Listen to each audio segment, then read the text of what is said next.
415. Lamaran ditolak calon mertua. Hai teman-teman. Selamat pagi. Info, hari ini update-nya jam sore lagi seperti kemarin. Maaf Keun, tugas dunia di awal bulan masih menggunung. BTW, kira-kira kenapa nih? Om Bro sampai menolak lamaran si Bro? Tunggu kisah selanjutnya. Belum ada kata yang mampu terucap dari bibir Alia setelah kepergok berdua di sebuah kamar dengan seorang pria. Ia hanya menunduk malu dan bingung. Bertanya dalam hati bagaimana dirinya bisa sampai salah masuk kamar. Alia, kamu belum jawab ayah? Sedang apa di kamar si Bro? Lagi, Bara bertanya. Mendengar nada Bara yang sedikit menekan, Alfian memberi isyarat agar lebih tenang. Alfian kemudian melirik Boy yang hanya mengenakan handuk sebatas lutut. Dada bidangnya terbuka tanpa sehelai benang pun. Sementara Alia tampak sedikit berantakan dengan rambut kusut, wajah pucat, dan kakinya tidak mengenakan sepatu. Boy, bagaimana kalian berdua bisa ada di kamar yang sama? Boy menggaruk kepala. Sejujurnya, ia juga masih bingung dan terkejut melihat Alia berada di kamarnya. Aku nggak tahu, Pa, aku lagi mandi, saat keluar Alia tiba-tiba ada di sini. Jawab Boy turut bingung memilih kata yang tepat agar tidak menimbulkan salah paham. Alia? Sudut mata Bara menyipit menatap putrinya, seperti memberi sebuah teguran. Alia yang masih terkejut pun hanya menggeleng. Gugup dan takut. Loh, Alia masuk ke kamar Boy? Dua wanita yang merupakan saudara sepupu Alfian mendekat. Keduanya menatap Boy dan Alia dengan heran. Enggak, Tante. Salah paham aja, kok. Alia salah masuk kamar. Boy langsung menjawab. Namun, dua tantenya itu masih melirik sang gadis dengan tatapan penuh curiga. Oh, kirain. Wanita itu tersenyum sambil mengibaskan kipas di depan wajah. Lagian Boy nggak mungkin bawa perempuan ke kamar. Kalaupun sampai terjadi, pasti perempuannya yang merayu duluan. Benar itu. Balas wanita satunya. Alia seketika menunduk, paham bahwa tidak semua anggota keluarga Darmawan bisa menerima kedekatannya dengan Alfian dan Alin. Mungkin, beberapa orang berpikir ia hanya memanfaatkan persahabatan orang tuanya. Karena tidak terjadi apa-apa, jadi silakan kembali ke kamar masing-masing. Ucap Alfian segera memotong. Iya nih, capek seharian, nikahannya Vio meriah banget.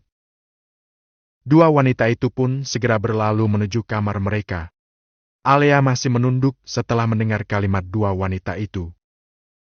Ayah, Papa, aku nggak ada niat mau merayu. Aku salah ingat nomor kamar yang tadi diberitahu Mama. Bisa masuk ke sini juga karena pintunya terbuka. Aku memang salah. Melihat mata Alia yang mulai mengembun, Alfian tersenyum. Tidak apa-apa, Nak. Papa percaya kamu. Ia kembali melirik putranya. Boy, cepat pakai baju, takut dilihat orang lain lagi dan jadi salah paham. Iya, Pa. Boy pun menyambar pakaian di atas meja yang sudah ia siapkan sebelumnya, lalu masuk ke kamar mandi. Sementara Alia masih menunduk, berusaha menyembunyikan genangan air matanya. Terlebih, setelah ucapan dua wanita tadi yang membuat ayahnya tampak tidak nyaman dan malu. Kak Alia, kirain udah di kamar. Suara Yasmin dan Naira mengalihkan perhatian mereka. Aku lupa nomor kamarnya. Malah salah masuk ke kamar Kak Boy.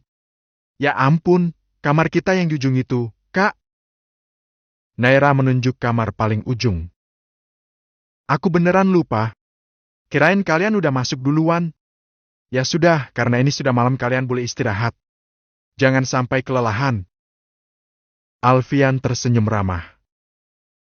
Yasmin, Naira, ajak Alia sekalian. Kayaknya kalian semua capek. Iya, Om. Jawab Naira. Ayo, Kak Alia. Kita ke kamar aja. Tiga gadis itu pun berlalu menuju kamar. Setibanya di sana, Alia langsung berbaring ke tempat tidur. Kelelahan membuatnya tak sempat lagi membersihkan makeup ataupun mengganti pakaian. Ia tertidur dengan mengenakan gaunnya. Di sisi lain, Boy mendapat tatapan mengintimidasi dari Alfian setelah kejadian mendadak tadi. Bahkan ia dan Galih sedang menatap pemuda itu penuh curiga. Berbeda dengan Bara yang setelah kejadian itu wajahnya kusut. Bahkan, ia langsung meninggalkan kamar Boy dan memilih pulang ke rumah. Jadi sudah berani satu kamar sekarang? Gurau Alfian melirik Galih. Biasanya kalau kedapatan berduaan langsung dinikahkan. Sahut Galih menahan tawa. Boy yang duduk di sofa sambil memainkan ponselnya itu hanya melirik sekilas. Harusnya reaksi Om Bo nggak gitu tadi. Kamu berharapnya apa? Dia minta kamu bertanggung jawab dan menikahi anaknya. Boy tersenyum tipis. Kalau papa mau, aku siap menikah. Ucapan Boy itu membuat Galih dan Alfian tersenyum puas. Alhamdulillah, akhirnya. Malam pernikahan selalu menjadi malam paling mendebarkan. Sama seperti Vio. Meskipun usia pernikahannya sudah menginjak 2 bulan, namun resepsi malam ini seperti membuka lembaran baru. Jantungnya berdebar-debar saat merasakan pelukan dari suaminya. Entah mengapa sekarang ia merasakan sesuatu yang berbeda terhadap Raffi. Berdekatan sedikit mampu membuat pipinya memerah. Sementara Raffi merasa sedikit heran, sebab tidak biasanya Vio bersikap seperti sekarang. Aku mau mandi dulu, gerah. Bisik Raffi, melepas pelukan. Iya, aku juga mau pakai baju. Vio menunduk malu-malu. Raffi tersenyum sambil membelai pipi istrinya, lalu beranjak menuju kamar mandi. Beberapa menit ia habiskan untuk membersihkan diri. Begitu keluar kamar, ia membeku di tempat. Vio sedang duduk di tepi tempat tidur dengan memakai gamis yang tadi ia hadiahkan. Warna putih tulang benar-benar menyatu dengan kulit cerah wanita itu meskipun tanpa makeup sama sekali. Raffi yang hanya memakai handuk itu mendekat dan berdiri di hadapannya. Kenapa liatinnya gitu? Aku jelek, ya? Bibir sudah mengerucut, membuat Raffi tertawa. Cantik. Ia mengelus rambut wanita itu. Vio, katanya, sebuah hubungan harus dimulai dari sesuatu yang baik. Meskipun kita memulai semuanya dari sebuah kesalahan, tapi semoga malam ini kita bisa memulai semuanya dengan kebaikan. Vio mengangguk pelan. Kalau begitu, salat bareng dulu, yuk. Aku sudah wudu, kamu sudah? Belum, Kak. Ya sudah, siap-siap, ya. Vio mengangguk, lalu segera masuk ke kamar mandi. Saat keluar, ia menatap Raffi yang sudah tampak siap dengan baju koko dan sarung, lengkap dengan peci. Selama beberapa saat ia terpaku. Betapa sosok Raffi seolah mampu menghipnotisnya. Pesona suaminya itu bahkan mampu membuatnya tak mampu mengerjapkan mata. Kenapa sih? Tanya Raffi. Vio menggeleng malu-malu. Nggak apa-apa. Sini, yuk. Pakai mukenanya. Vio mengulas senyum. Setelah memakai mukena berwarna senada dengan suaminya, ia menggelar sajadah menghadap kiblat. Detik demi detik yang berlalu begitu berarti, membuat dadanya berdebar, kehangatan menjalar. Punggung tegap yang berdiri di hadapannya itu tampak kokoh.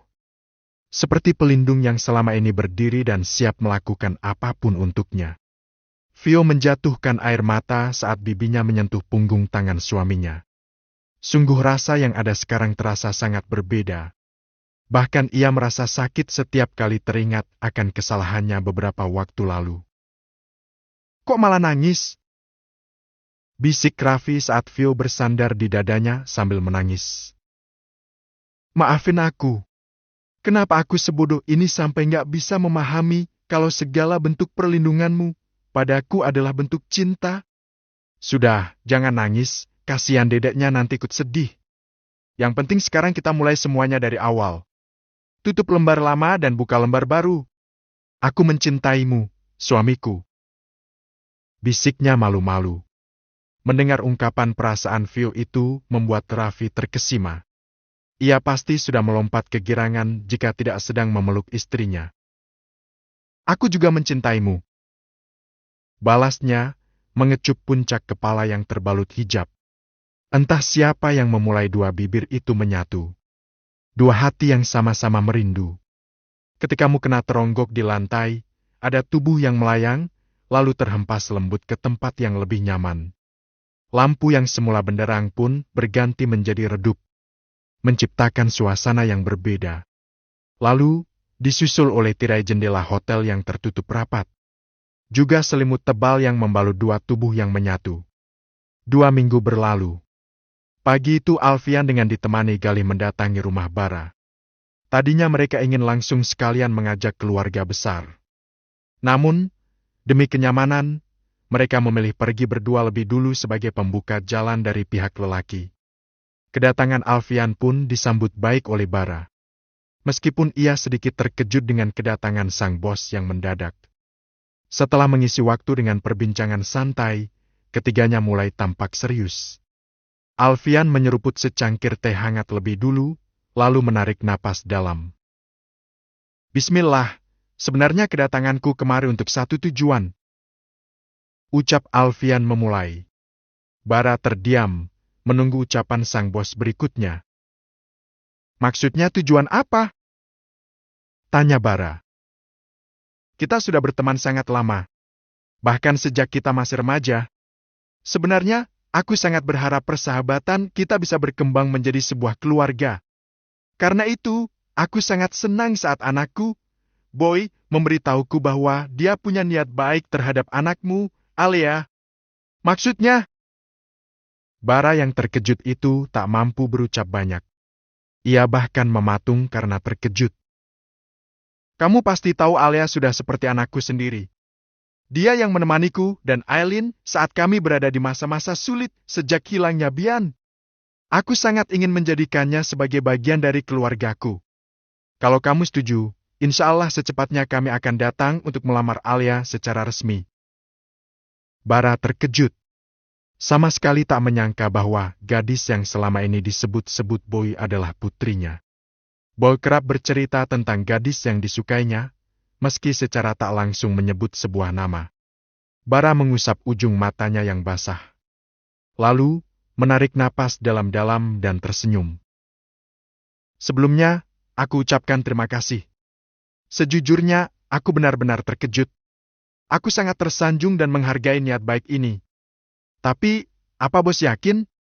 Insya Allah. Boy pasti sudah memikirkan semuanya sampai menjatuhkan pilihan kepada Alia. Bara menjeda dengan hela napas. Hanya saja, status Alia jauh di bawah. Kami hanya orang yang berasal dari keluarga biasa. Bagaimanapun juga status sosial tidak sama. Anakku mungkin akan dianggap memanfaatkan kedekatan orang tuanya untuk masuk ke keluarga ini. Tolonglah jangan bicara begitu. Kita sudah lama berteman dan aku benar-benar ingin persahabatan kita menjadi keluarga. Sahut Alfian. Aku tidak peduli apa kata orang. Lagi pula, Alia tidak pernah memanfaatkan apapun. Bara kembali merenung, selama beberapa saat ia larut dalam kebisuan. Sejenak ia melirik Mia yang duduk di sisinya. Wanita itu pun sama diamnya. Hingga akhirnya, Bara memberanikan diri menatap sang bos. Maaf, bos. Tapi, sungguh aku merasa tidak layak. Ada banyak gadis baik yang sepadan yang bisa memenuhi harapan itu. Aku benar-benar minta maaf. Dengan berat hati, aku tidak bisa menerima niat baik ini. Tolong sampaikan permintaan maafku pada keluarga Darmawan, terutama kepada Boy.